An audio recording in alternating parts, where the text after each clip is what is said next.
Every neighborhood has its heartbeat, the little things that give life to otherwise quiet streets. For some, it's the sound of children riding bikes. For others, the decorations at Christmas. For this neighborhood, it was the smell of barbecued ribs and brisket drifting on weekend afternoons. That smell belonged to Ryan, a homeowner who had turned his backyard into a suburban oasis, complete with a smoker, a grill, and a fire pit. The neighbors loved it. His barbecues became the kind of thing people looked forward to all week. Easy laughter, the crackle of the grill, and the promise of a plate stacked high with food. But if there was one thing that could cut through smoke and laughter, it was the cold, sharp glare of the woman who lived 2 houses down. Her name was Denise, though everyone whispered another name when she wasn't around. Karen. She wasn't technically the president of the HOA, but she might as well have been. She was the type of neighbor who measured lawns with a ruler, sent emails about trash bins left out 10 minutes too long, and treated the neighborhood Facebook page like her personal court. For months, Karen had tolerated the barbecues. Or rather, she had seethed quietly while everyone else enjoyed them. But tolerance has a limit, and when smoke from Ryan's backyard drifted into her prized rose bushes one too many times, she snapped. It started with complaints, notes left in Ryan's mailbox, emails sent to the HOA board, and pointed comments at community meetings. She claimed the smoke was a health hazard, that the noise was disruptive, and that the gatherings violated HOA quiet enjoyment policies. The truth was simpler. She hated that people were having fun without her control. The first escalation came on a Saturday. The sun was bright, the grill was hot, and Ryan had a dozen neighbors over for ribs. The laughter carried down the street. But as the smoke curled upward, so did Karen's anger. She stood at the edge of her yard, phone in hand, recording everything.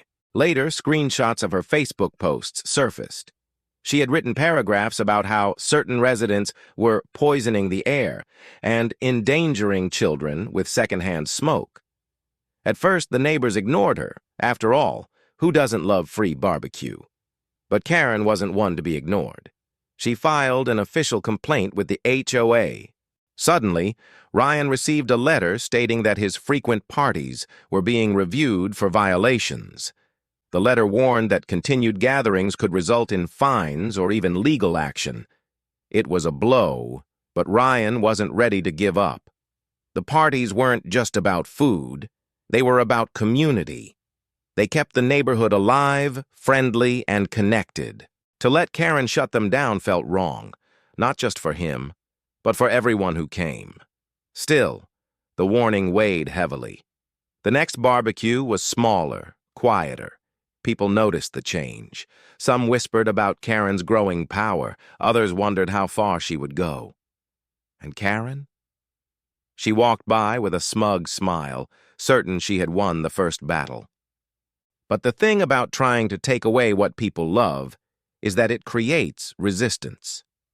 Rumors began spreading. Stories of how Karen had pulled similar stunts before. She had tried to stop kids from setting up a lemonade stand, citing commercial activity. She once reported a neighbor's Christmas lights for being too bright. She even tried to limit Halloween candy distribution, insisting on approved snacks only. The barbecue fight wasn't just about smoke, it was about control. And the neighbors were starting to realize they might be next if they didn't push back. What no one knew yet was that Karen wasn't finished. The HOA complaint was only the beginning. She had bigger plans, and she believed she could force everyone into submission with enough paperwork and persistence. Ryan was about to discover just how far she would go and how hungry the neighborhood truly was for justice. Because when you pick a fight with the person who feeds the block, you'd better be ready for the entire block to fight back. And on the horizon, the smoke of the next battle was already rising. The HOA board meeting was supposed to be routine, the kind of dull gathering where landscaping budgets and pool maintenance were discussed in monotone voices. But that month, the room was buzzing. Karen had placed a special item on the agenda. The matter of Ryan S. barbecue parties. She arrived early, arms full of printed photographs, screenshots, and highlighted copies of the HOA covenant. She laid them out like evidence in a courtroom. Each image showed the same scene: Ryan's backyard filled with smoke, neighbors laughing, cars parked along the street. To Karen, this was not community, it was chaos. When her turn came, she stood and launched into a speech that was equal parts performance and prosecution. She spoke of public safety, of air pollution, and of unsanctioned events that disrupted the peace. Her voice trembled with righteous indignation as she described the endless stream of noise and health risks that came from one man's grill. Most of the board members shifted uncomfortably in their seats. They knew Karen's reputation. She was relentless, and ignoring her only made her louder. A few nodded along, not because they agreed, but because it was easier than resisting. By the end of the meeting, a motion was passed. Gatherings involving more than 10 people would require HOA approval. Barbecue smoke would be classified under nuisance guidelines, and repeat violations would result in fines. When the notice landed in Ryan's mailbox, it felt like a punch to the gut. What had once been simple hospitality was now wrapped in red tape. He was told that his grill, his smoker, and even his fire pit would be monitored for compliance. Each violation would cost him $250. The next weekend, Ryan hesitated. The grill stood idle, cold, and unused. The backyard felt hollow without the familiar chatter. Neighbors peeked over fences, confused. Was it over? Had Karen really won? But hunger has a way of stirring rebellion. By Sunday afternoon, 2 families showed up at Ryan's door with bags of buns, racks of ribs, and cases of soda. They told him they didn't care what the HOA said. They wanted their barbecue. Within an hour, the grill was fired up, and laughter returned to the yard. Karen, of course, was watching. She marched to the edge of her driveway, phone in hand, documenting every moment. The smell of smoked brisket drifted her way, and her face twisted in visible disgust. She called the HOA's compliance officer before the party was even halfway through. The next morning, Ryan received another letter. A $250 fine had been issued for violating the event approval rule. Karen's photographs were attached as evidence. It was clear she wasn't going to let this go. But what she didn't expect was the neighborhood's response. Word spread quickly about the fine. Families who had enjoyed Ryan's cooking for months began to realize that Karen's war wasn't just against him, it was against all of them. If she could shut down the barbecues, what would be next? Birthday parties? Pool gatherings? Even a quiet evening fire pit? That week, a quiet rebellion began. Neighbors started hosting their own mini barbecues. One family grilled hot dogs on their front porch. Another set up a smoker in the driveway. The air smelled like charcoal and defiance. It wasn't as good as Ryan's parties, but it sent a message. If Karen wanted to control the neighborhood, she'd have to fight everyone. Karen's frustration grew. She sent angry emails to the board, demanding more fines, stricter rules, and harsher enforcement. She began patrolling the streets, snapping photos of grills, smoke, and even kids playing too loudly. Her obsession turned her into a neighborhood specter, a figure everyone saw but no one welcomed. Meanwhile, Ryan kept grilling. Each fine he received only fueled his determination. Neighbors began pitching in money to cover the costs, slipping cash into envelopes or handing him folded bills with a nod. The barbecues became more than just meals. They became acts of resistance. Karen tried to up the ante. She contacted the county health department, claiming Ryan's food preparation was unsafe. Inspectors arrived, checked his setup, and left with nothing but compliments about his cleanliness. She called the fire department, insisting his smoker was a hazard. The fire marshal came, examined the fire pit, and left satisfied. Each failed attempt only embarrassed her further. But Karen wasn't finished. If the rules couldn't stop Ryan, she had another plan.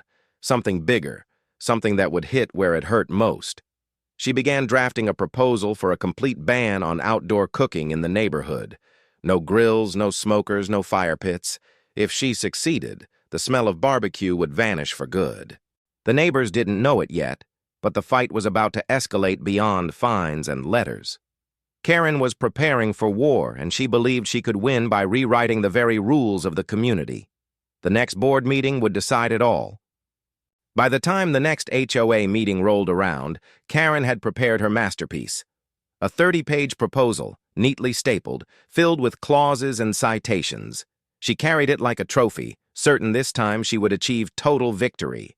The title alone revealed her ambition: Ordinance for the Prohibition of Outdoor Cooking, Fire, and Smoke-Producing Devices.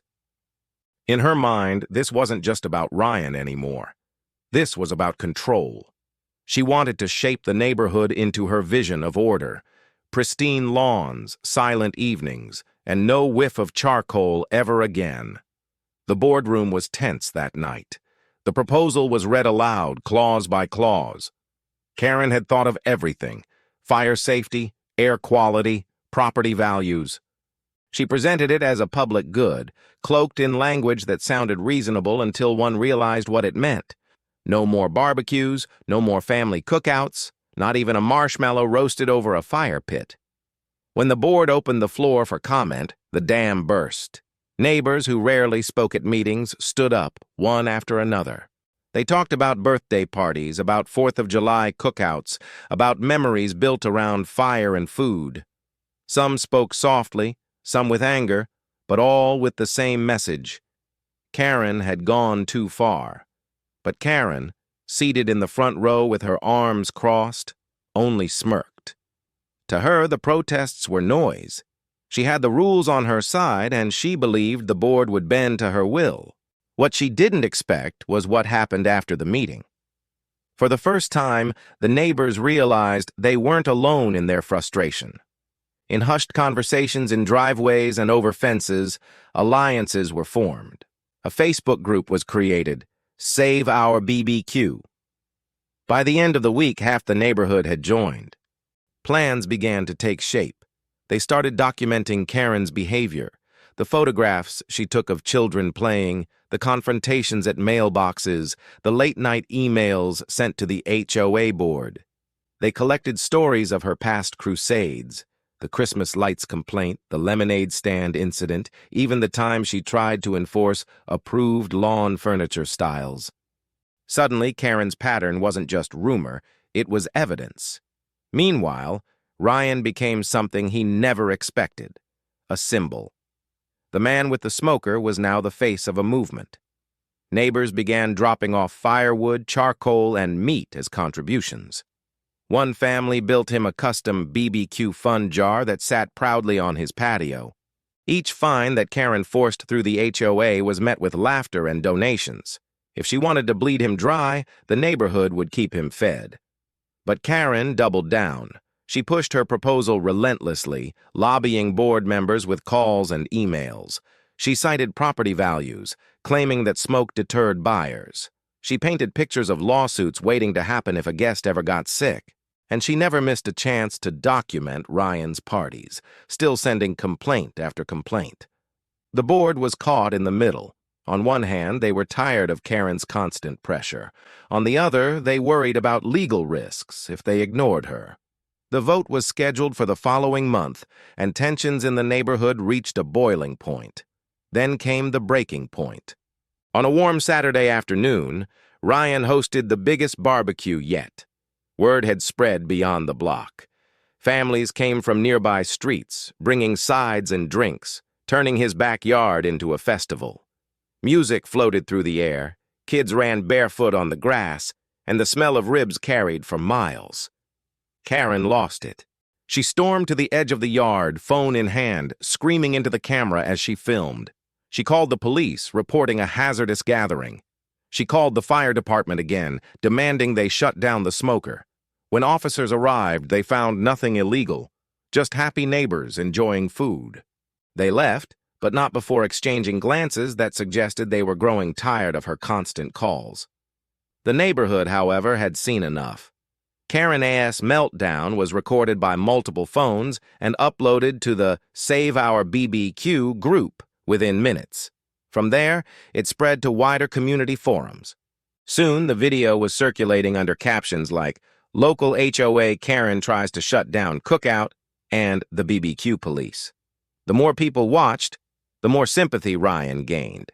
Strangers began offering advice on how to fight HOA overreach. Some even showed up at the next barbecue just to support the cause. Karen had intended to isolate Ryan, but instead, she had united an army against herself. The upcoming vote on her ban was no longer a quiet HOA matter. It had become the centerpiece of a full-blown neighborhood rebellion. As the day of the vote approached, Karen still believed she could win. She had her paperwork, her arguments, her persistence. But what she didn't realize was that the neighbors had something she didn't: numbers, unity, and the will to fight back.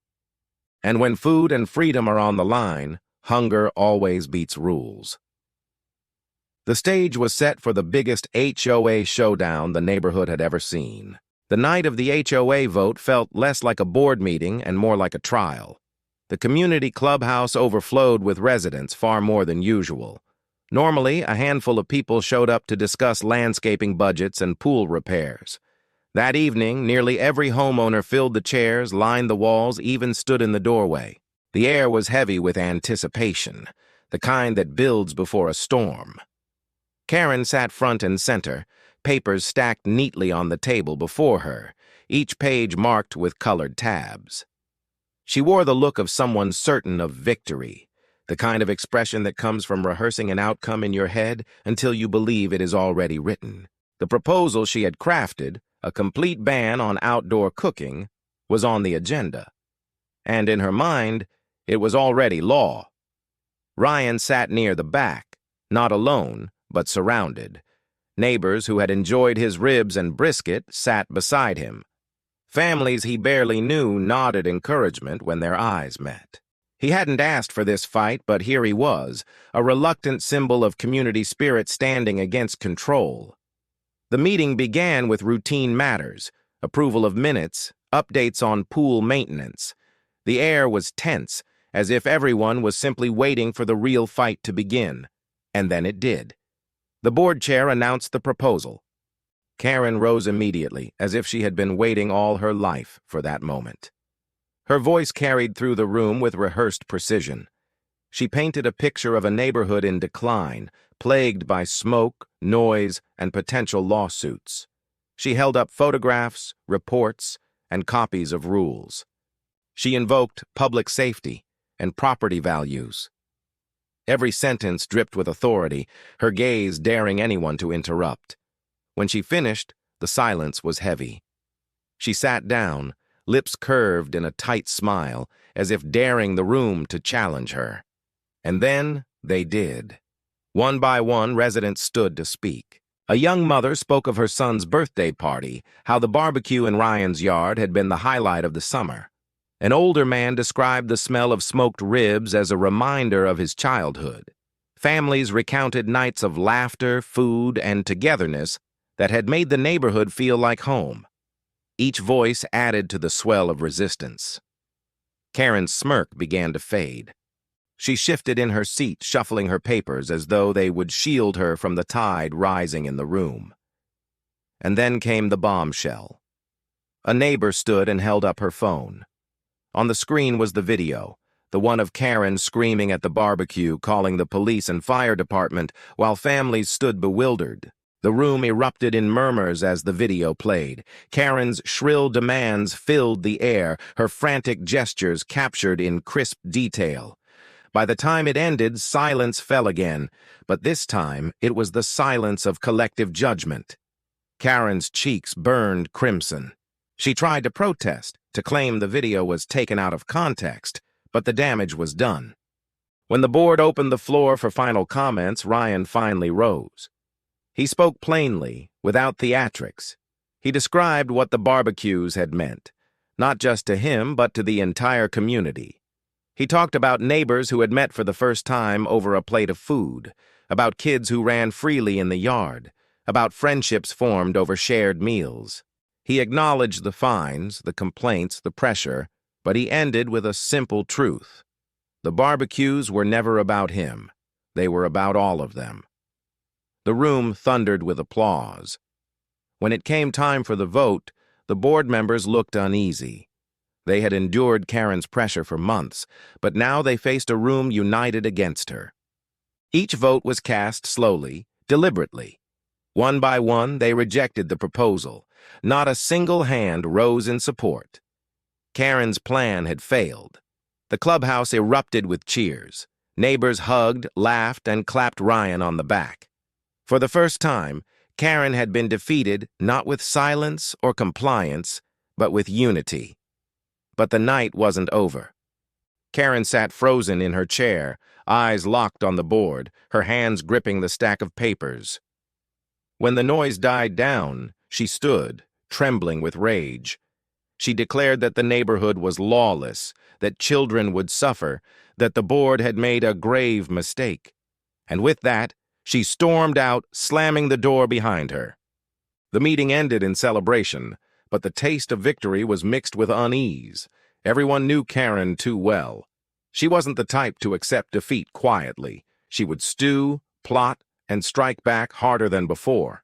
And true to form, by the next morning, emails began flooding inboxes. Karen had already filed an appeal citing board negligence and improper voting procedures. She was threatening to bring in lawyers, to take the battle beyond the neighborhood. The fight wasn't over. It had only shifted to a new arena. Defeat in the clubhouse should have been the end. For most people, a unanimous vote against their proposal would have been enough to accept reality and move on. But Karen was not most people. To her, the rejection wasn't a simple decision. It was betrayal, and betrayal demanded retaliation. The very next morning, inboxes across the neighborhood lit up with her words. She accused the HOA board of procedural misconduct, declaring the vote invalid. She insisted the meeting had been tainted by mob behavior and that residents had been intimidated into rejecting her proposal. She claimed she had already contacted a lawyer and was prepared to take this matter to court if necessary. At first, the neighbors laughed. They assumed it was an empty threat, another dramatic outburst that would burn out with time. But then the letters arrived, formal notices from an actual attorney's office. Karen had gone beyond angry emails. She was preparing for war. The letters alleged that Ryan's barbecues constituted a public nuisance, citing noise ordinances, fire safety concerns, and even unauthorized commercial activity. She claimed the gatherings resembled an unlicensed restaurant, suggesting Ryan was profiting from them. It was absurd, but the weight of legal language gave it a sinister edge. Some neighbors began to worry. Fighting fines was one thing. Fighting a lawsuit was something entirely different. Karen wasn't done. She began contacting local authorities. Fire marshals, health inspectors, even county zoning officials were dragged into her crusade. Trucks appeared unannounced on Ryan's street. Inspectors measured distances between grills and fences, checked for permits, and combed through city codes. They found nothing illegal, but the constant intrusion created an atmosphere of tension. For Ryan, it felt like living under siege. Every time he stepped outside, he wondered if another complaint had been filed, if another official would appear at his gate. The joy of barbecuing was shadowed by the constant threat of disruption. Neighbors offered support, but even they began to feel the weight of Karen's persistence. Some whispered that maybe the barbecues weren't worth the trouble. But then something unexpected happened. The story spread. A neighbor's nephew posted about the ordeal online, sharing the video of Karen's outburst alongside details of her campaign against the barbecues.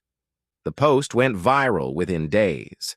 Thousands of strangers chimed in, outraged at the idea of a neighborhood bully trying to strip away community gatherings. Memes of BBQ Karen flooded social media.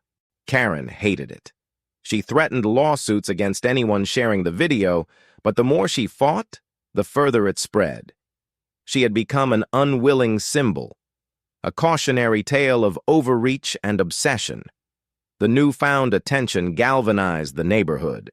What had once been a local dispute now felt like a movement.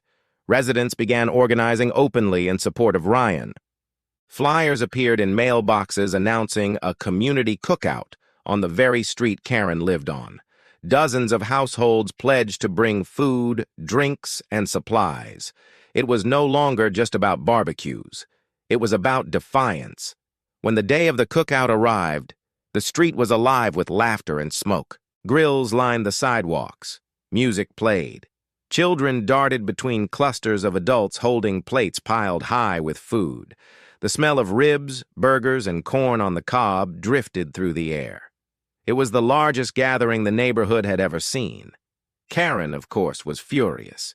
She stood at the edge of her driveway, arms crossed, filming everything with her phone. She shouted warnings about lawsuits, claimed the event was illegal, and called the police.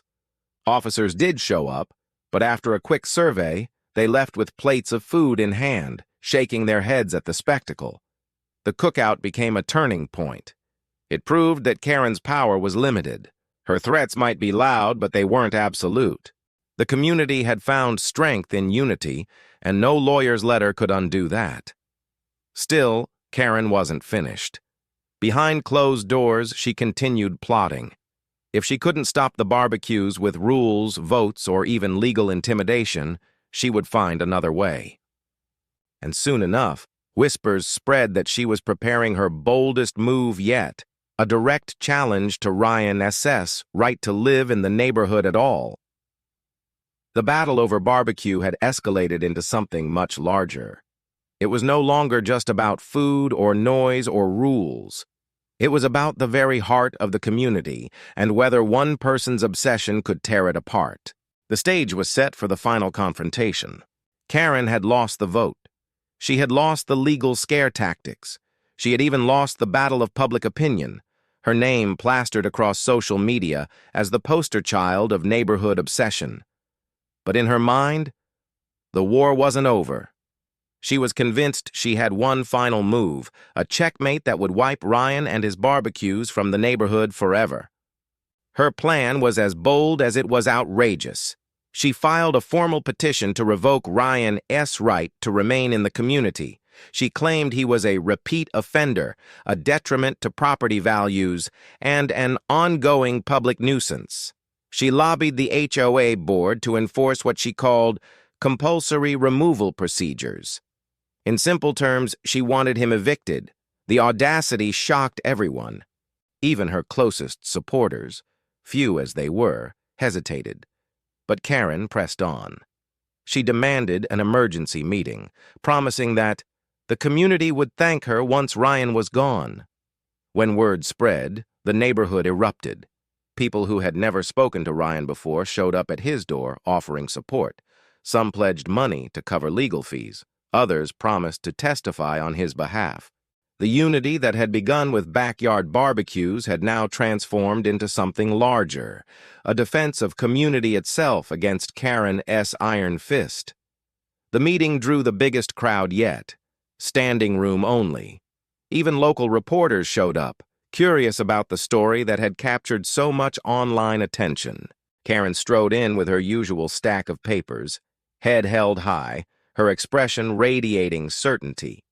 She saw herself as the hero, saving the neighborhood from ruin. But what unfolded that night was very different from what she expected.